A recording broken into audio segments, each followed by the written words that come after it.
अस्सलाम वालेकुम नाज़रीन कराम, ऑनलाइन डिजिटल टीवी के लिए एक नया वीलॉग लेकर हाजिर खिदमत है।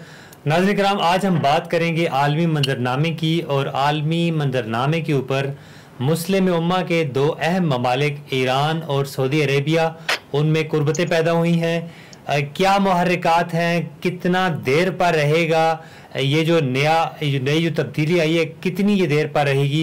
इस हवाले से बात करने के लिए हमारे साथ मौजूद हैं कराची से तजिया निगार हैं, यूनिवर्सिटीज़ में मुख्तलिफ लेक्चर्स भी देते हैं। जी हाँ, हसन शुएब साहब हमारे साथ मौजूद हैं। अस्सलाम वालेकुम जनाब। वालेकुम सलाम। हसन शुएब साहब, फरमाइएगा कि ये जो नई तब्दीली आई है मशरक़ वस्ता के दो ममालिक के जो जिनकी मुखासमत की एक तवील दास्तान है और जिन्हें राइवल्स कहा जाता था, और अब इनमें कुर्बतें पैदा हुई हैं, चाइना का क्या स्टेक है और ये जो नई तब्दीली है कितनी देर पर रहेगी, फरमाइएगा। बिस्मिल्लाहिर्रहमानिर्रहीम। इससे पहले कि मैं इस मौजू पर बात करूं कि मुस्लिम उम्मा के अंदर जो कुर्बतें पैदा हुई हैं ये क्या डेवलपमेंट है, मैं इसके बैकग्राउंड पे कुछ थोड़े से आपसे गुफ्तगू करूंगा। जी जी। पहली बात ये कि इस वक्त पिछले 50 साल में, जैसा कि आप जानते हैं कि मिडिल ईस्ट में ईरान अमेरिका का बहुत बड़ा मोहरा था, बहुत इम्पोर्टेंट एक ईरान की कुव्वत अमेरिका के लिए पुलिसमैन फॉर मिडिल ईस्ट था। जी, रज़ा शाह पहलवी के दौर की बात कर रहे हैं आप। जी, दूसरा बड़ा पिलर जो था ये अमेरिका के लिए अपनी ताकत को दुनिया में कायम रखने के लिए, वो यहूदी इजराइल की कब्जा की हुई फिलिस्तीन था, जहां पर यहूदियों ने कब्जा किया हुआ है। ये दो बड़े पिलर थे अमेरिका के लिए मिडिल ईस्ट के अंदर अपना ताकत कायम रखने के लिए। इसको मजीद बेहतर करने के लिए उन्होंने अरबों के साथ भी इसलिए वायदा कर लिया क्योंकि अरबों के पास एक तेल की दौलत कुआं निकल आया था, और उसकी वजह से अमेरिका को क्योंकि तेल की जरूरत थी, इसलिए अमेरिका को मजबूत अपना अरबों का साथ देना और ज्यादा मजबूती का बाइस बन गया। अब वक्त के साथ साथ जो है, जब सबसे पहला जो मोहरा गिर गया अमेरिका के लिए इस इलाके में, वो ईरान था। उसके बाद दूसरा मोहरा जो इम्पोर्टेंट तरीन था अमेरिका के लिए मुसलमान दुनिया में, वो सऊदी अरब था। ये दो मोहरे जब तक अमेरिका के हाथ में थे तब तक अमेरिका की ताकत पूरे मिडिल ईस्ट में कायम थी, और अगर ये मोहरे कहीं अमेरिका की मुखालफत में कोई थोड़ा सा भी कुछ हिलजुल करें तो जवाबन इजराइल के जरिए से मुसलमान हुक्मरानों को तंबीह के रास्ते बने हुए थे अमेरिका के लिए। लेकिन अब आकर अमेरिका के लिए ये सारे डायनामिक्स चेंज हो चुके हैं। अब अमेरिका के लिए ईरान तो पहले ही 40-45 साल पहले, 44 साल पहले हाथ से निकल गया उनके, और बाकी मिडिल ईस्ट में भी उनकी सूरिया में और इराक में जो ताकत उन्होंने बजोर शमशीर जो उन्होंने अपनी ताकत कायम की थी, वो भी अब उनके हाथ से निकल गई। उनके हाथ से अब ईरान से लेकर इराक, सूरिया और लेबनान, सारे का सारा पूरा एक क्रिसेंट जिसे कहा जॉर्डन के बादशाह ने, वो सारा हाथ से निकल गया अमेरिका के। अमेरिका के अब हाथ तकरीबन खाली हैं। अब वो अपनी बका की जंग लड़ने की कोशिश कर रहा है, अपना सर्वाइवल तलाश कर रहा है।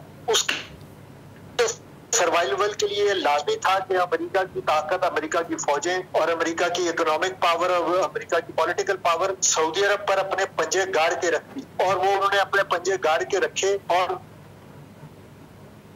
सऊदी अरब को कन्विंस करता है कि ईरान तुम पर हमला कर देगा, तुम्हारी बादशाहत उखाड़ देगा, तुम्हारे लिए खतरनाक है ईरान, और ईरान से एक दुश्मनी का डायनामिक्स बना के रखो। और इस आने से वो सऊदी अरब के अंदर उसने अपनी हर तरफ फौजें उतार दी, मिडिल ईस्ट सऊदी अरब के अंदर भी, और सऊदी अरब के जो गल्फ के साथी हैं, अरब साथी हैं, कवैत हो गया या आपका बहरेन हो गया, आपका दूसरे जो यूएई हो गया, ये सारे तमाम मुल्कों में अमेरिका ने अपनी फौजें उतारी हुई हैं ताकि ईरान को, ये सऊदी अरब को कन्विंस कर सके कि हम तुम्हारे लिए खड़े हुए हैं ईरान का मुकाबला करने के लिए।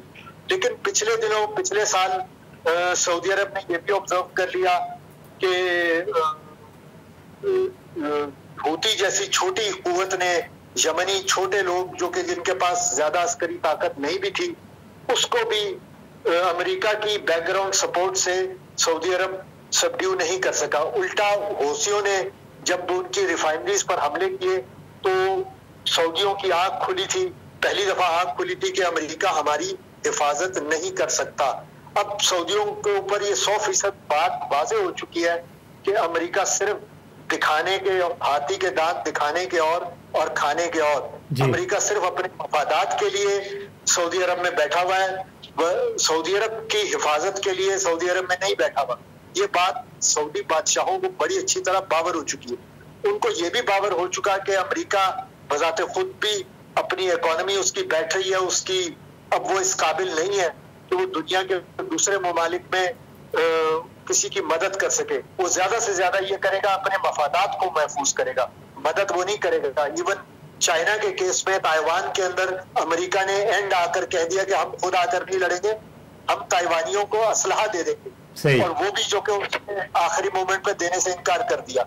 तो ये बात वाज़ेह हो गई सारी दुनिया के सामने और अरबों के सामने भी कि अब अमेरिका हमारा मुहाफिज नहीं है। अमेरिका सिर्फ अपने सर्वाइवल मांग रहा है और वो हाथ बांध के अब मांगेगा इनसे, सऊदी अरबियों से और मुसलमानों से। इंशाल्लाह अगर ये ईरान और सऊदी अरब की दोस्ती आगे बढ़ गई तो अमेरिका जैसी और बरतानिया जैसी कुव्वतों को हाथ बांध के दोस्ती मांगनी पड़ेगी झोली में। और इंशाल्लाह वो वक्त आएगा कि मुसलमान लोग इतने ताकतवर हो जाएंगे कि अभी भी इस वक्त भी इजराइल के अंदर जो कि तीसरा मोहरा था अमेरिका का मिडल ईस्ट के अंदर, वो भी अब उसके भी पैर उखड़ने वाले हैं। अब वो भी जंगों का फैसला अब इजराइल नहीं करेगा, अब आइंदा जंगों का फैसला इजराइल के साथ जो जंगे हैं उसका फैसला या तो हमास करेगी या ये दूसरी कुव्वतें करेंगी। जी हसन शुएब साहब, ये फरमाइएगा कि अभी आपने अपनी गुफ्तगू के दौरान कहा कि हौसियों का जो एक ताकत जो इतनी इस कदर ज़्यादा नहीं है उसके मुकाबला नहीं कर सका सऊदी अरब। लेकिन अभी हम देखते हैं कि जब ये दोनों ममालिक करीब आए हैं तो अंसारुल्लाह भी इस मुआहदे के अंदर और इस सारी जंगबंदी के अंदर और ये जो कुर्बतें हैं इसके अंदर बाकायदा शामिल है। तो इस हवाले से बताइएगा। जाहिर बात है जब ईरान ने दोस्ती का हाथ बढ़ाया तो ईरान के जितने भी साथी थे मिडल ईस्ट के अंदर वो भी उन्होंने भी अपनी मरकज की लाइन टो करते हुए इस सिमत में आगे बढ़ना था। ये बात तय थी कि ईरान और सीरिया और लेबनान और इराक सब लोग मिलकर ईरान का साथ देंगे और इस मामले में दोस्ती का हाथ बढ़ाएंगे। इस वजह से हौसियों ने बावजूद इसके कि उनके साथ बहुत सारी ज्यादतियां हुई, उनके साथ उनका सारा मुल्क तबाह किया गया, उन्होंने दोस्ती का हाथ बढ़ाया। ये उनकी अजमत, ये हौसियों की अजमत की निशानी भी है और उनका ईरानी मरकज का साथ देने, रहबर का साथ देने की भी एक अच्छी अलामत है। जी हाँ। अच्छा, लास्ट बट नॉट लीस्ट ये बताइएगा कि चाइना का क्या स्टेक है, शॉर्टली बताइएगा, चूंकि हमारा ये प्रोग्राम इतना डिटेल्ड, हम प्रोग्राम नेक्स्ट इस पे कर लेंगे। आप शॉर्टली बताइएगा कि चाइना का क्या स्टेक है इसके अंदर और फिर ये जो कुर्बतें हैं ये कितनी देर पार होंगी। चाइना बहरहाल सारी दुनिया में इन्वेस्टमेंट्स कर रहा है, अफ्रीका में भी उसने इन्वेस्टमेंट्स की है, उसने पाकिस्तान में भी बेल्ट एंड रोड के नाम पे इन्वेस्टमेंट्स किए हैं, उसने गवादर में इन्वेस्टमेंट्स किए हैं। इसी तरह का चाइना ने इवन सऊदी अरब के अंदर भी इन्वेस्टमेंट्स की।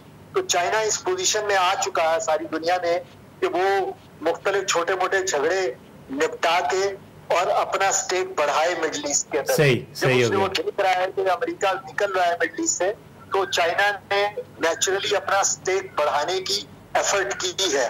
और ये बड़ा अच्छा कदम है चाइना की तरफ से कि उसने ये काम किया। ठीक है, बहुत शुक्रिया। इंशाल्लाह आइंदा भी इस टॉपिक पर हम प्रोग्राम करते रहेंगे। नाज़रीन किराम, हमारे साथ मौजूद थे जनाब हसन शुएब साहब जो कि मशरिक़ वस्ता पर ख़ास नज़र रखते हैं। इंशाल्लाह आइंदा भी हम अपने प्रोग्राम में उन्हें मदऊ करते रहेंगे। अब तक के लिए इतना ही। देखते रहिए ऑनलाइन डिजिटल टीवी। अल्लाह निगहबान।